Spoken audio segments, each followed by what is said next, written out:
안녕하세요. 저는 현재 남양주에 거주 중인 40대 중반의 여자입니다.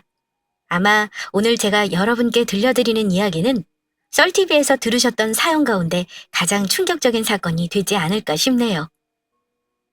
제가 가지고 온 이야기의 주제를 먼저 말씀드리자면 전 남편 위장이혼 사망입니다. 주제만 듣고도 혹시 예상하시는 분들이 계시려나요? 저는 남편 시신도 못 보고 장례를 치렀습니다. 그저 갑작스러운 심장마비로 죽은 줄로만 알았던 남편을 제가 5년 만에 다시 마주했었죠. 그것도 다른 여자와 재혼을 하여 아이까지 낳아 기르고 있는 그 모습을 말입니다. 살다 그런 일을 제가 겪게 될 줄이야.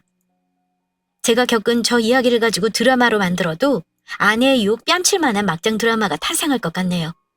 더 길게 설명할 것 없이 바로 이야기를 시작하겠습니다. 일단은 제가 결혼했던 그 남자와 시댁 인간들에 관한 이야기 먼저 시작해볼게요. 어머니, 저희 집에는 어떻게 들어오신 거예요? 아니, 그리고 왜? 왜 마음대로 제 속옷을 건드세요? 이건 아니죠. 제가 얼마나 놀란 줄 아세요? 강도라도 들었던 건 줄 알고 경찰에 신고까지 하려고 했었어요. 부적이 있다고 애가 생기면 대한민국에서 난임 치료하는 부부들이 어디 있겠어요. 어머니, 저도 아이 갖고 싶어요. 어머니도 같은 여자면서 어떻게 이렇게까지 막무가내로 하세요? 정말 너무하세요. 아이고, 너무하기는 누가 너무해? 너야말로 나한테 참 너무하다, 응? 참 너무해. 그래, 며느리도 집 비밀번호는 알려주기 싫다고 하지. 아들놈도 알려주기 싫다고 하지. 그래서 내가 열쇠기사 불러서 따고 들어갔다. 이것부터가 문제야. 이것부터가. 내가 내 아들놈 사는 집에 마음대로 들락날락도 못해서, 응? 열쇠기사까지 불러서 그렇게 너희 집에 들어가야겠냐? 나도 무슨 도둑년처럼 그렇게 들어가기 싫었어. 그런데 뭘 어쩌겠어. 당장 오늘 붙여놔야 효력이 있다는데 내가 그 부적 써온다고 얼마나 돈을 들인 줄 알아? 세상에, 대체가 말이야. 결혼한 지 10년이 다 되어가는데 애가 안 생기는 게 그게 말이나 되냐? 이래서 내가 너랑 우리 기호 결혼 반대했던 거야, 응? 그 무당 말이 딱 맞아. 네가 우리 집안 대 다 끊어먹을 거라더니만은 지금 이 꼴을 봐봐라, 응? 아휴, 속 터져. 너야말로 나한테 너무한 거야, 알아? 어디서 잘한 것도 하나도 없는 게 시어미한테 전화해서는 큰 소리야, 큰 소리가. 저는 남편과 10년 넘게 결혼 생활을 했어요. 그 안에서 아이는 단 한 번도 생기지 않았죠. 정말 많은 방법을 다 써봤습니다. 병원은 거의 제 집 드나들듯 다녔고요. 남편이랑 저는 그냥 둘이서 살자라고 정한 상태였습니다. 물론 당시에도 제 마음 한구석에는 엄마가 되고 싶다는 욕심이 있었죠. 하지만 뜻대로 안 되는 걸 어떻게 하겠습니까? 그런데 시어머니라는 사람은 포기를 모르는 사람이었어요. 장남이 자식을 낳아야 대가 이어지는데 무자식이라니 그건 절대 용납할 수 없다라고 하면서 저를 들들 볶아댔어요. 집 비밀번호를 모르니까는 열쇠기사를 불러서 저희 집 문을 따고 들어온 적도 있었습니다. 그리고서는 안방 서랍이라는 서랍은 다 뒤져서 제 속옷이란 속옷에다가 죄다 부적을 꿰매 놓았던 거죠. 여러분 같으면 어떠셨겠어요? 처음에 그 광경을 봤을 때는 도둑이 둔 줄 알고 식겁했었고요. 그 다음에는 속옷에 붙은 부적을 보고 우라가 치밀어 올랐습니다. 그 광경을 남편도 같이 봤었어요. 시어머니와 말다툼을 하던 당시 스피커폰으로 하고 있었고 그 내용을 남편도 고스란히 다 듣고 있었습니다. 시어머니는 제게 단 한마디의 사과도 없었죠. 네가 내 아들이랑 결혼해서 우리 집안 대 다 끊어지는 거다라면서 사주를 받던 얘기로 또 제게 화를 낼 빌미를 찾고 있었습니다. 다신 아무 말도 하지 말아봐. 내가 얘기할게. 여보세요? 엄마, 지금 뭐 하는 거예요? 에? 우리가 몇 번이고 얘기했었잖아. 아니야? 생기지도 않은 애를 부적 같은 거로 만든다는 게 말이 돼? 거기 점집 어디야? 내가 아주 사기꾼이라고 경찰에 신고해버릴 거니까. 우리가 괜찮다는데 왜 엄마가 자꾸 이런 식으로 스트레스를 주니까 이 사람이 힘든 거야. 알아? 그렇게 스트레스를 주는데 애가 생기는 게 더 이상하지. 어쨌든 내가 지난번에 한 얘기 변함없어요. 나랑 이 사람 더는 애 낳을 생각 없어. 그냥 둘이서 살 거니까 그런 줄 알아요. 한 번만 더 이래봐. 나 정말 가만히 안 있어. 가만히 안 있으면 뭐 어쩔래? 어? 장남이 아들 하나 없으면 어떡하냐? 어? 어떡하냐고? 아유, 아유, 내가 제명에 못 죽지. 제명에 못 죽어. 말도 안 되는 소리를 말이라고 우기는 시어머니가 있음에도 제가 결혼 생활을 유지할 수 있었던 건 남편이 있어서였습니다. 자기가 나서서 시어머니와 맞서 싸워주었죠. 당시만 해도 저는 내 남편밖에 없구나 하고 살았어요. 유별나게 사이가 좋았던 건 아니었지만 적어도 부부로서 서로를 지켜줄 줄 아는 부부로 살았습니다. 저는 그렇게 살았다고 생각을 했어요. 그 인간이 뒤에서 무슨 짓을 하고 다닌 줄은 꿈에도 몰랐던 거죠. 그렇게 남편에 대한 신뢰가 두터웠기에 저는 그 결혼 생활을 할 수 있었습니다. 남편이 회사에서 구조조정이 일어날 것 같다고 말을 할 때도 당신이 전업주부하고 내가 더 열심히 돈 벌면 된다라고 씩씩하게 말할 수 있었어요. 우리는 균형 잡힌 부부관계라고 생각을 했으니 말이죠. 여보, 구조조정 있을 수 있다는 거 소문만 도는 거지 아직 확정난 것도 아니잖아. 그리고 당신 구조조정 대상 돼도 전혀 걱정할 것 없어. 내가 돈 벌고 있잖아. 당신이 전업주부하고 그리고 어차피 당신 지금 갖고 있는 땅 곧 개발된다며. 당신 직장 동료들이 들으면 배부른 소리 하고 있다고 할걸? 어쨌든 걱정하지 마. 내가 지금처럼 직장 계속 다니고 그러면 되는 거지. 뭘 그런 거로 걱정하고 있어? 걱정하지 마. 우리 안 굶어 죽어. 그래도 둘이 같이 버는 거랑 당신이 혼자서 버는 거랑 당연히 우리한테 영향이 있을 거야. 만약에 혹시라도 구조조정 있을 거라고 하면 악착같이 버텨봐야지. 월급쟁이가 할 수 있는 게 뭐겠어. 회사 비 다 맞춰가면서 알아서 기는 거지. 땅이야 개발돼야 그게 돈이 되는 거고. 아무튼 좀 심란하기는 하네. 그리고 남편은 땅도 가지고 있었어요. 개발이 될 거라는 소식을 믿고 자기가 사둔 땅이었죠. 땅도 있겠다. 제가 직장도 다니고 있겠다. 저는 정말이지 남편이 전업주부가 된다고 해도 아무 상관없었습니다.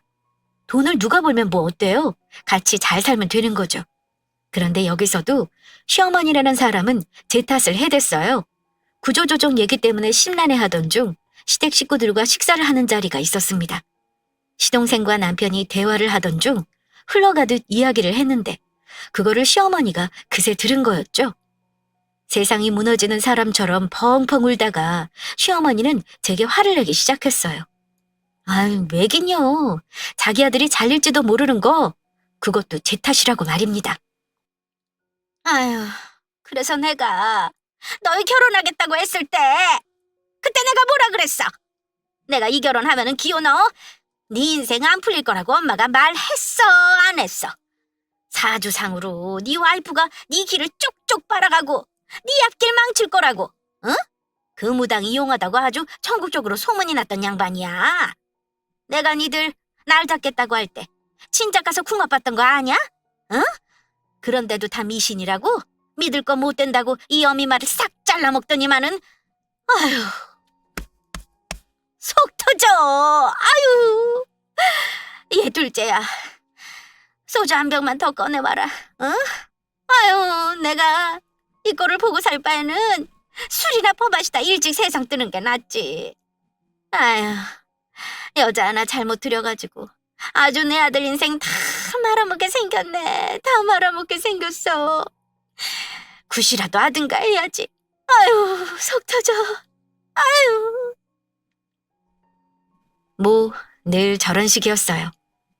시동생 부부는 궁합이 아주 찰떡이라 시모가 바로 허락했는데 그 두 사람보다 저희 부부가 더 잘 먹고 사이좋게 잘 살았는데도 시어머니라는 사람은 저런 말 같지도 않은 트집을 잡으면서 저를 구박했습니다.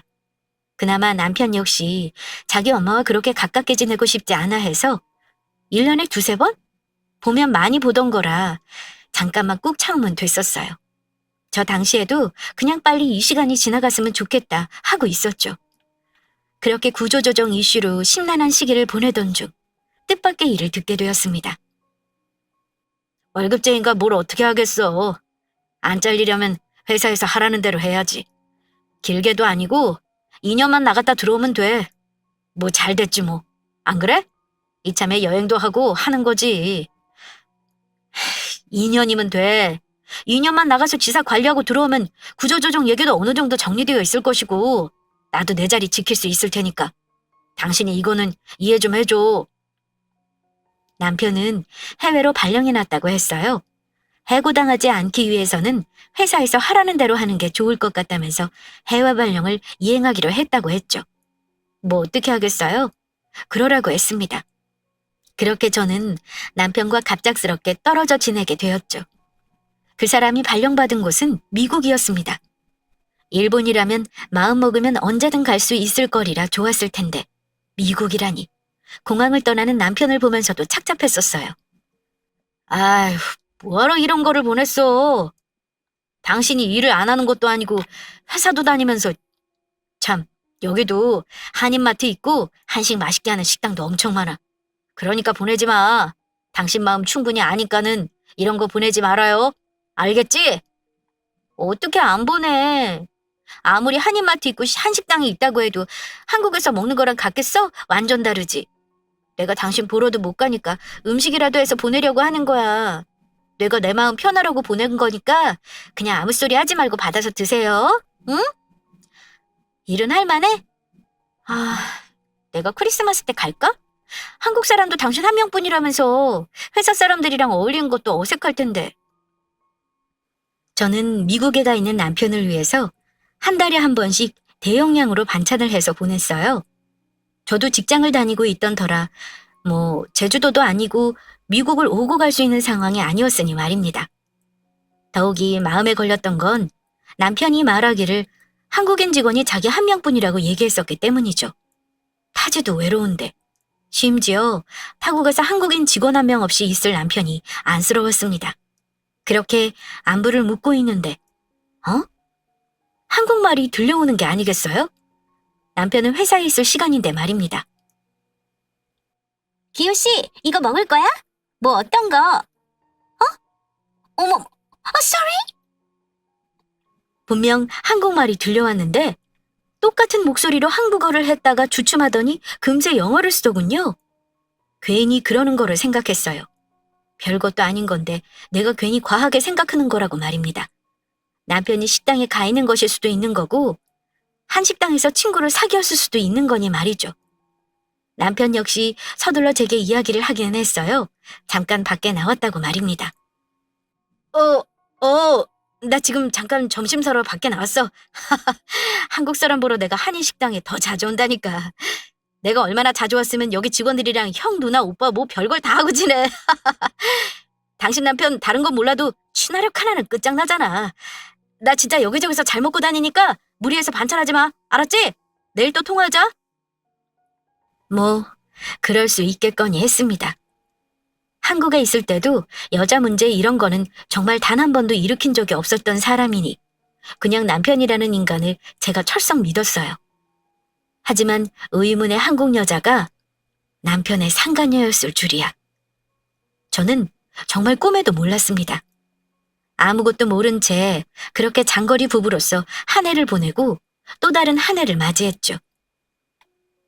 여보, 일이 바쁜가 보네. 시간 날 때 연락 줘. 당신 무슨 일이 있는 거야? 메일도 확인 안 하고. 나 걱정돼. 잘 있으면 잘 있다 그거라도 알려줘. 그러다가 정말 일상을 잘 보내고 있었는데 남편이 2주가 넘도록 연락이 안 되는 게 아니겠어요? 2주가 넘도록 말입니다.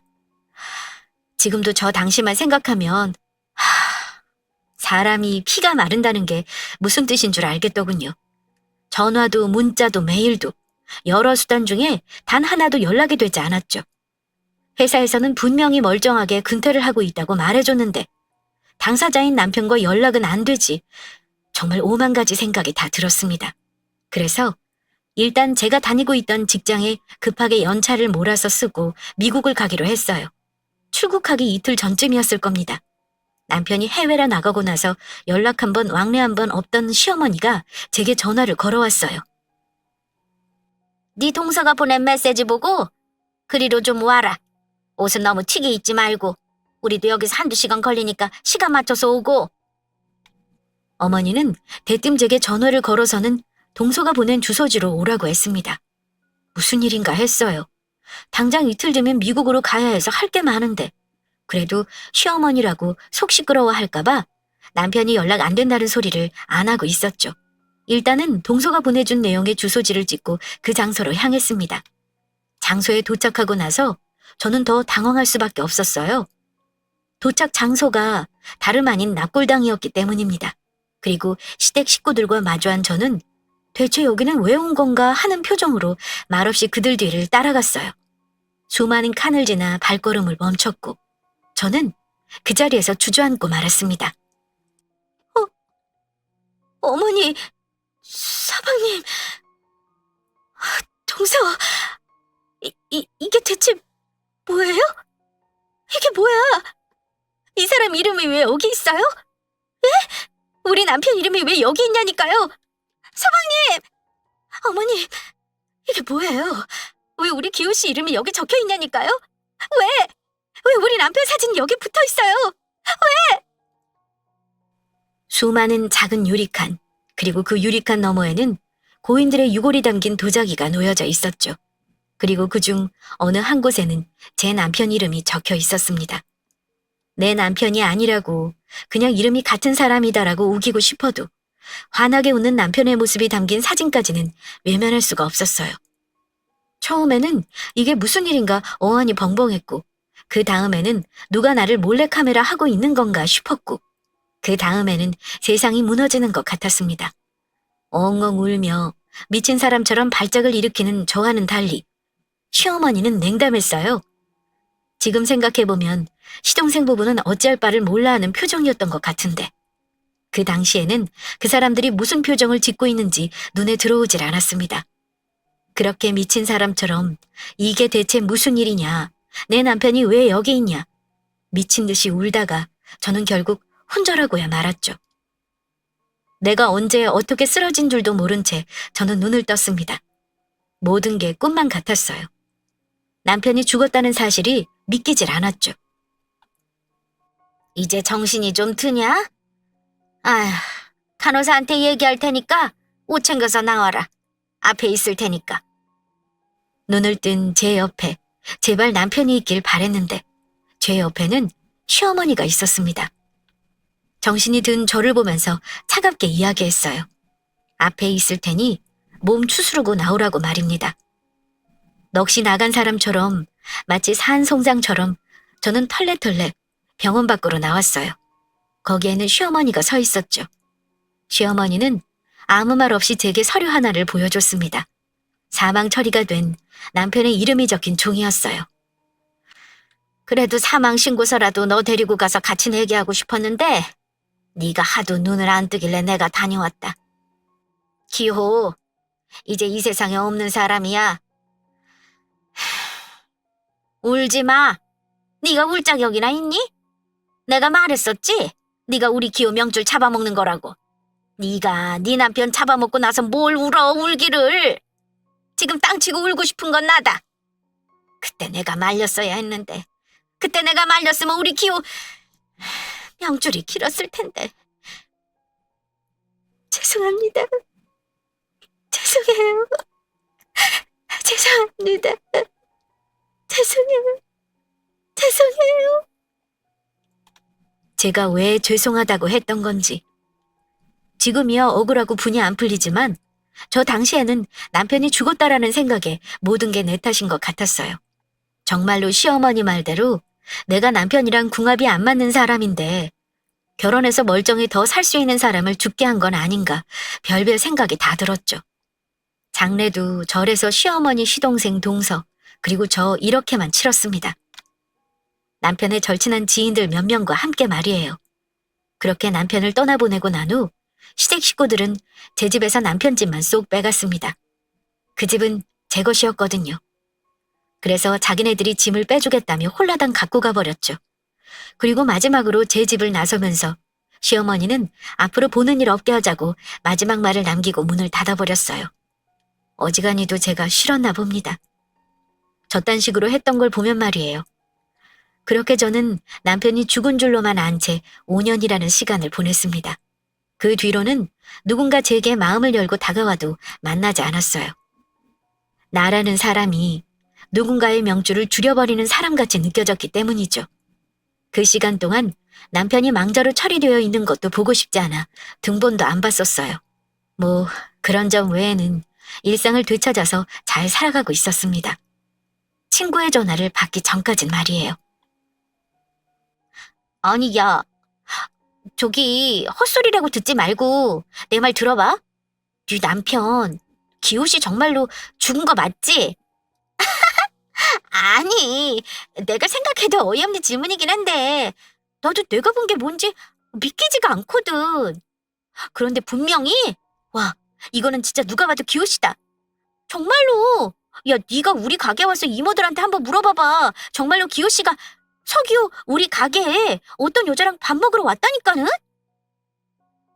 저의 20년 지기 친구가 제게 연락을 해서는 죽은 제 남편을 봤다고 하는 게 아니겠어요? 몇 번을 다시 봐도 제 남편이었다면서 말입니다. 다른 여자랑 자기 식당에 왔다고 말이죠. 저 이야기를 들었을 때 이미 나는 남편의 납골당도 다녀왔었고 사망 신고서도 보았고 심지어 장례까지 치른 상황에서 말도 안 되는 소리 하지 말아라 하고 넘길 수 있는 상황이잖아요. 하지만 왜인지 그 말을 무시할 수가 없었습니다. 저는 다음날 바로 친구 가게로 향해서 CCTV를 확인해 보았어요. 친구가 제 남편이라고 한 그 사람과 여자는 고맙게도 CCTV 4대가 여러 각도로 찍을 수 있도록 딱 가운데에 앉아주었더군요. 몇 번이나 돌려봤습니다. 몇 시간 동안 보았어요. 이리 보고 저리 봐도 제 남편이 맞았습니다. 때려 죽인다고 해도 내 남편이 맞았어요. 찾아가야 한다. 그 남자가 왜 다른 여자와 내 친구 가게에 나타난 건지, 죽었다던 사람이 왜 살아서 내 친구 가게에 나타난 건지, 그걸 알아야겠다는 생각이 들었습니다. 남편이 보고 싶다, 뭐 이런 감정보다는 저런 궁금증이 먼저 앞섰어요. 그래서 돈까지 써가면서 시댁에 어디로 이사를 했는지 그것부터 알아냈습니다. 혹시나 해서 남편 이름을 넣어봤지만 찾을 수 없다고 했었어요.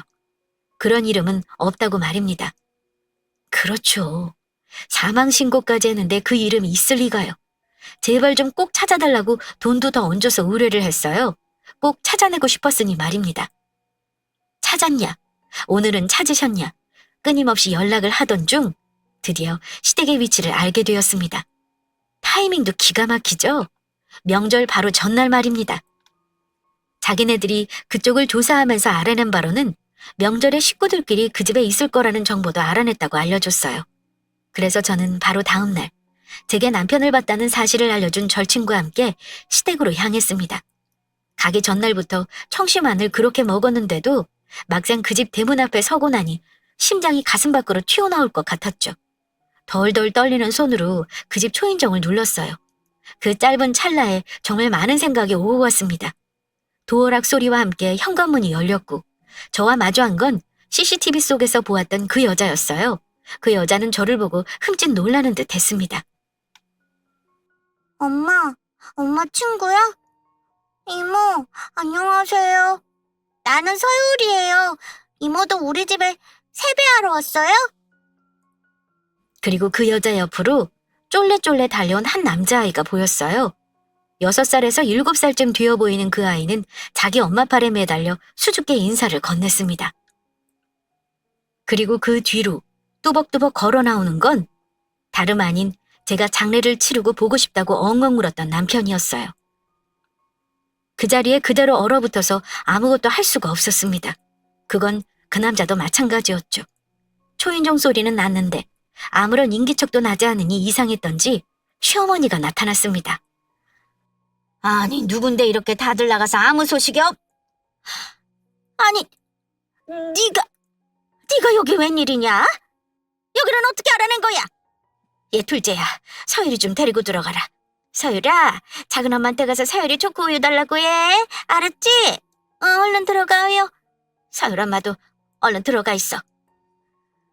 뭘 얼마나 반가운 손님이라고 네가 여기서 쟤를 상대하니? 얼른 들어가서 네 동서랑 마저 전 붙여라. 너는 나랑 밖에서 얘기하자. 이게 어떻게 된 거야? 당신이 왜 여기 있어? 내가 당신한테 얼마나 연락했었는데 당신 어머니가 나한테 당신 심장마비로 죽었다고. 그래, 이제야 말이 되네. 당신이 전염병에 걸려서 죽은 것도 아니고 심장마비로 죽었다는 사람을 그렇게 급하게 화장한 게 내가 이해가 안 되기는 했었어. 왜 나한테 연락 안 했어? 왜 나한테 거짓말 안 했어? 왜 나한테 죽은 척 했냐고. 왜? 어머니가 나한테 설명 좀 해줘요. 왜 나한테 이 사람 죽었다고 했어요? 네? 왜 저 사람 죽었다고, 왜 나한테 거짓말 했느냐고요? 그건 뭐예요? 사망신고서는 어떻게 된 거며, 저 사람 낙골당에 있는 건 뭐예요, 그럼?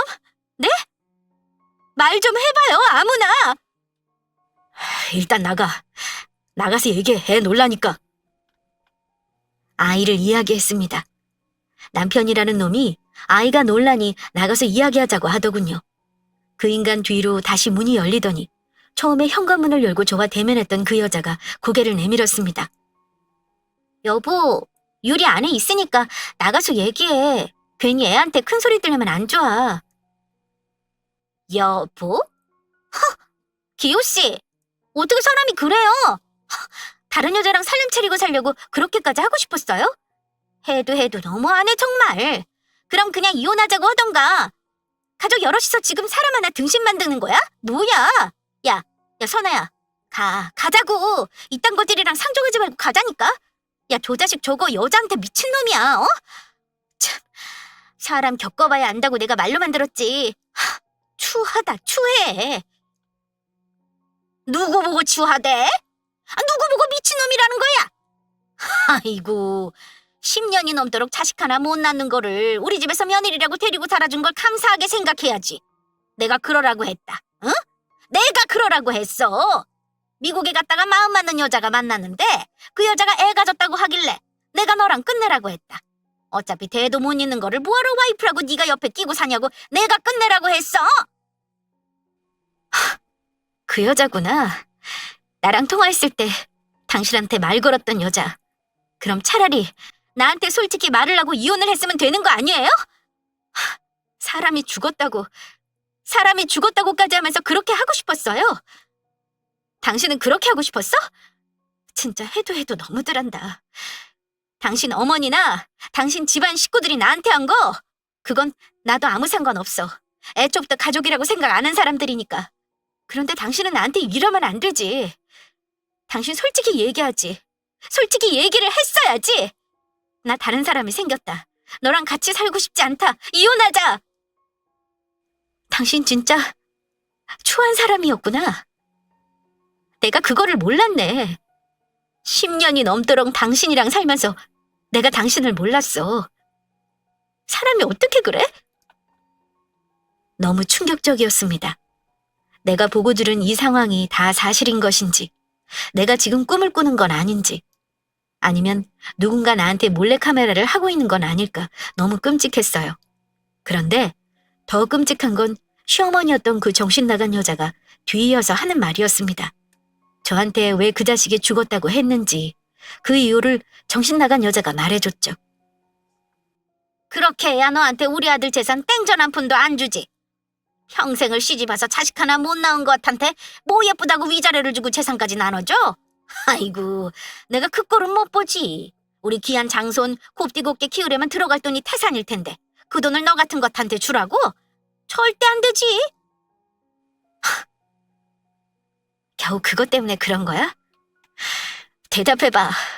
겨우 그깟 돈 때문에? 야, 나 너한테 돈 같은 거 받을 생각 없이 나는 그냥 당신이 살아있는 게 맞는 것인지 그거 보러 온 거였거든? 그런데 안 되겠다. 내가 억울하고 역 같아서라도 내가 니들 가만두면 안 되겠다. 어? 내가 니들을 가만두면 내가 못 살 것 같다. 어? 그래. 어디 한번 네가 한 짓이 어떤 짓인지 한번 그대로 당해봐. 이 싸가지 없는 것이 어디서 너너거리고 있어? 뭐? 역 같아서? 야! 어디다 대고 반말이야? 당신 나랑 무슨 사이인데? 당신 나랑 무슨 사이냐고. 당신 아들 죽었고 나는 시어머니도 없어. 그런데 뭔데 당신이 나한테 육지거리야? 노막 났으면 입 꾹 다물고 찌그러져 있어. 당신이 그딴 식으로 살아왔는데 당신 손자며 당신 자식이 잘 먹고 잘 살 것 같아? 절대 아니지. 한번 두고 보자고, 내가 어떻게 하는지. 일단 그 인간들이 저를 속일 수 있었던 데는 참 많은 비밀이 숨겨져 있었습니다. 납골당은 그냥 말 그대로 거짓말이었어요. 시동생이었던 놈이 그쪽 관리자와 아는 사이였고 빈자리에 일시적으로 자기 형 사진이며 도자기를 가져다 두고서는 저를 속인 거였죠. 몇 년간을 말입니다. 그리고 사망 신고서. 그것도 위조였습니다. 아주 집안 식구들 전체가 사기꾼이더군요. 사망 신고서를 위조하는 데 도움을 준 건 동서였던 여자의 사촌이었습니다. 포토샵을 잘하는 그 좋은 재능을 남 속이는 데 쓴 거죠. 그거를 시어머니라는 사람이 자랑이랍시고 떠들어 댔습니다. 그리고 남편놈 장례식에 왔던 그 친구놈들 다 한패였어요. 남자들 의리는 그런 건가 보죠? 친구가 다른 여자랑 살림 차릴 수 있도록 거짓 장례식 조문하는 그런 쓰레기만도 못한 의리 말입니다. 의리는 그딴 게 아니죠. 적어도 의리라는 건 제 절친이 그날 저와 함께 그 인간들이 있는 소굴에 가주었던 것, 그리고 처음부터 끝까지 그 모든 상황을 다 촬영해서 증거로 남긴 것. 그게 의리 아닐까 싶네요. 소송, 손해배상 청구, 복수. 저는 위에 3가지를 진행하기로 했습니다. 절친의 자발적인 도움으로 말이에요. 소송이랑 손해배상 청구야 좋은 변호사를 만났기에 전적으로 변호사한테 맡겨두었죠. 저와 제 친구가 혈안을 하고서 덤벼들었던 건 복수였습니다. 복수를 준비하면서 딱 한 가지만 생각했어요. 어떻게 해야 그것들한테 내가 겪은 딱 그만큼의 복수를 할 수 있을까? 내가 죽었다고 거짓말 해봐야 그 인간들 아무 감흥도 없을 게 뻔하고, 그렇다면 그것들을 사회적으로 매장시켜버리자는 생각이 들었죠. 야, 아주 대문짝만하게 잘 뽑혔네. 선아, 너 정신 바짝 차려. 내가 무슨 말하는지 알지? 너 마음 약해지면 안 된다. 그 인간들 너 하나 가지고 온 식구가 사기친 거야. 아주 대형 사기. 너 얼마나 힘들었냐? 어? 내가 너 힘들어했던 것만 생각하면 지금도 분이 안 풀려. 아무튼 제대로 마음 먹고 하자. 오케이? 가자. 저와 제 친구가 어디를 갔을 것 같으세요? 흥신소? 아니면 그 인간들이 사는 그 집? 저와 제 친구가 간 곳은 총 3군데였습니다. 첫 번째로는 남편놈의 회사, 2번째로는 시어머니가 다니는 절, 마지막 3번째로는 상간녀가 수업을 나간다는 대학교였습니다. 저와 친구가 했던 방법은 아주 간단했어요.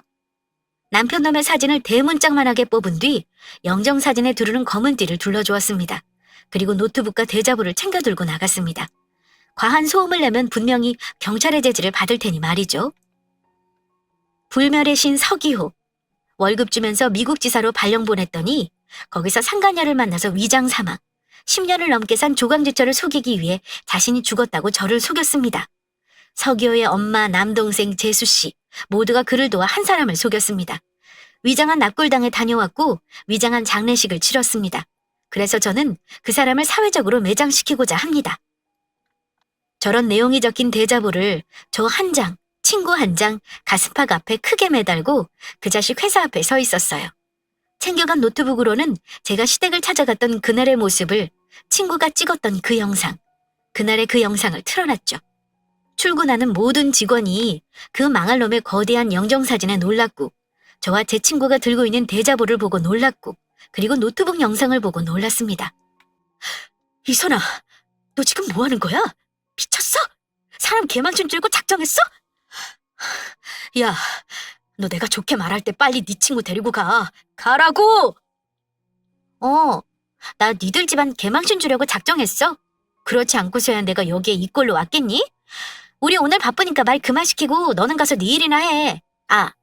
아마 너 일 못하겠다. 아까 너희 팀 부장인지 뭔지 아는 사람도 이거 보고 갔어. 나한테 묻더라. 자기가 아는 서기호 맞냐고. 그래서 맞다고 했지? 아이고, 네 부장인가 보다. 얼른 전화 받아. 너 찾는 전화일걸? 아이, 너 정말. 예, 예, 부장님. 제가 일단은 올라가서 설명드리겠습니다.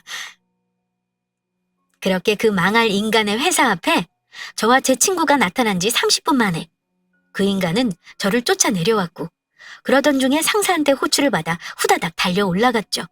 그리고 그 다음으로는 시어머니였던 그 정신 나간 여자가 헌신하는 저를 찾아갔습니다. 여러분도 앞서 내용을 들으셨지만 시어머니였던 그 여자가 정말 성격이며 말하는 게 보통이 아닌 사람이었어요. 그런데 있죠? 그런 사람이 절에만 갔다 하면 180도로 바뀌어서 그렇게 선인인 척 합니다. 아직도 저와 제 친구가 그 전에 나타났을 때 기겁을 하면서 뛰쳐나오던 그 정신 나간 마녀의 모습이 떠오르네요. 그리고 마지막으로 상간녀의 대학. 여기가 아주 대박이었습니다. 대학가이다 보니 우리의 학생들이 사진을 찍고 SNS에 업로드를 해준 덕에 활기차게 홍보가 되었죠. 그렇게 복수를 하면서 법원에서 그 자식을 마주하게 됐어요. 너 꼭 그렇게까지 해야 했어? 지금 우리 집에 어떤 줄 알아? 우리 와이프 학교 수업 다 잘렸고 엄마는 지금 머리 싸매고 누워 계셔. 어? 나는 또 어떤데?